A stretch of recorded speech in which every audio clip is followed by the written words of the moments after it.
ქართული ოცნების ლიდერებმა არაერთი ახალი გამკაცრებული რეგულაცია დაანონსეს. მათ ნაწილზე მუშაობის დაწყებას უახლოეს მომავალში გეგმავენ, ნაწილი კი სულ რამდენიმე დღეშივე მიიღეს.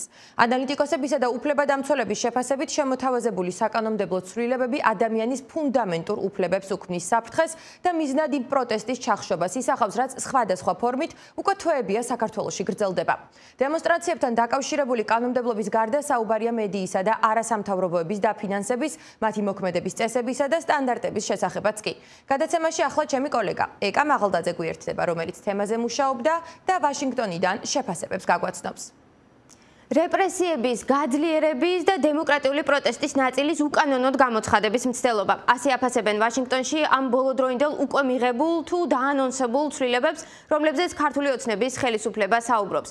შეკრება მანიფესტაციებთან დაკავშირებული წესების, ადმინისტრაციული თუ სისხლის სამართლებრივი პასუხისმგებლობის გამკაცრებასთან ერთად განსაკუთრებული შეშფოთების საგანია მედიასთან დაკავშირებით მოსალოდნელი ცვლილებებიც. ქართული ოცნების ლიდერები ამბობენ, რომ მიიღებენ კანონებს, რომლითაც მედიის ობიექტურობა და ეთიკის სტანდარტები დადგინდება. ამასთან კიდევ უფრო შეიზღუდება მედია საშუალებების დაფინანსება უცხოური წყაროებიდან.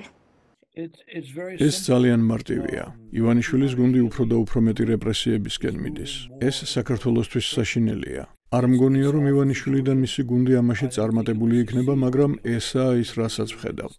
ეს დამოუკიდებელ, მართლაც ობიექტურ მედიას ფუნქციონირებას უფრო და უფრო ურთულებს. მთავრობის მიზანი სწორედ ესაა, რომ საინფორმაციო სივრცეზე კონტროლი მოიპოვოს. ეს კიდევ ერთი უარყოფითი ნაბიჯია, რომელსაც დგამენ. ვხედავთ მზარდ რეპრესიებს და ასევე ვნახეთ, რომ ეს არ იმუშავებს.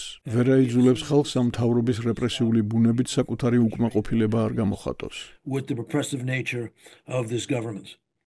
მმართველი გუნდის წარმომადგენლები, მათ შორის პრემიერი კობახიძეც ამბობენ, რომ დაგეგმილი ცვლილებები სახელმწიფო ინტერესების დაცვას ემსახურება და რომ ისინი დასავლური კანონმდებლობის მსგავსი იქნება. ირაკლი კობახიძე კიდევ ერთხელ ადანაშაულებს ამერიკის მთავრობის მიერ დაფინანსებულ ორგანიზაციებს და დასავლური ქვეყნების საელჩოებს იმაში, რომ ქვეყანაში არეულობის შექმნას ცდილობენ. მან თქვა, რომ ისინი ქართველი ხალხისა და ქართული სახელმწიფოს წინააღმდეგ კოორდინირებულად მოქმედებენ. მედიასთან დაკავშირებული რეგულაციების განმარტების კი ახსნა, რომ კრიტიკა მხოლოდ იმის შიშს უკავშირდება, რომ ისინი სიცრუისა და სიძულვილის თავისუფლად გავრცელებას ვეღარ შეძლებენ.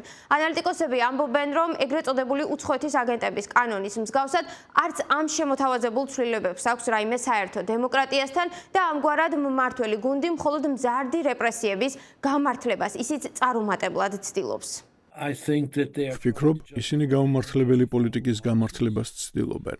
რეპრესიები, რაც დემონსტრანტების წინააღმდეგ ვიხილეთ, არ ხდება არც ამერიკის შეერთებულ შტატებში, არც ბრიტანეთში და არც სადმე დემოკრატიულ სამყაროში. ისინი ცდილობენ გაამართლონ ის, რომ უფრო და უფრო რეპრესიულ ნაბიჯებს დგამენ. ეს ძალიან სამწუხაროა.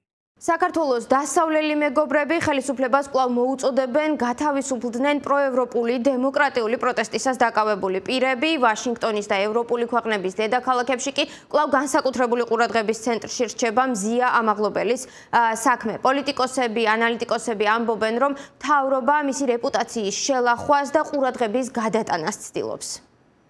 ჩვენ ვერ გაგვასულელებს ქართული ოცნების ლიდერების მცდელობა დაამახინჯონ ის გარემოებები, რაც წინ უძღოდა მზია ამაღლობელის დაკავებას და შებრალონ მისი პროფესიული სანდოობა იმით, რომ მას უცხოეთიდან დაფინანსებულად მოიხსენიებენ.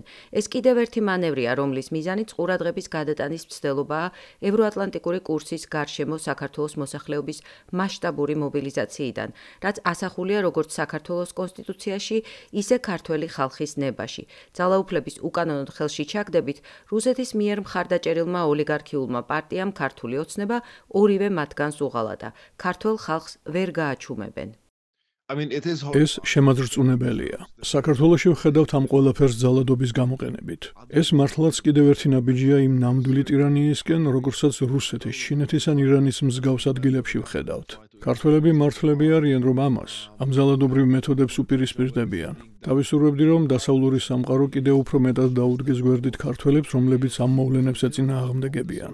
პოლიტიკოსების, ევროპარლამენტარების და ეროვნული პარლამენტების წევრების, ასევე ყოფილი დიპლომატების ჯგუფი მოუწოდებს ევროკავშირის წევრ ქვეყნებს დააწესონ ან შეინარჩუნონ სანქციები ქართული ოცნების ლიდერების მიმართ.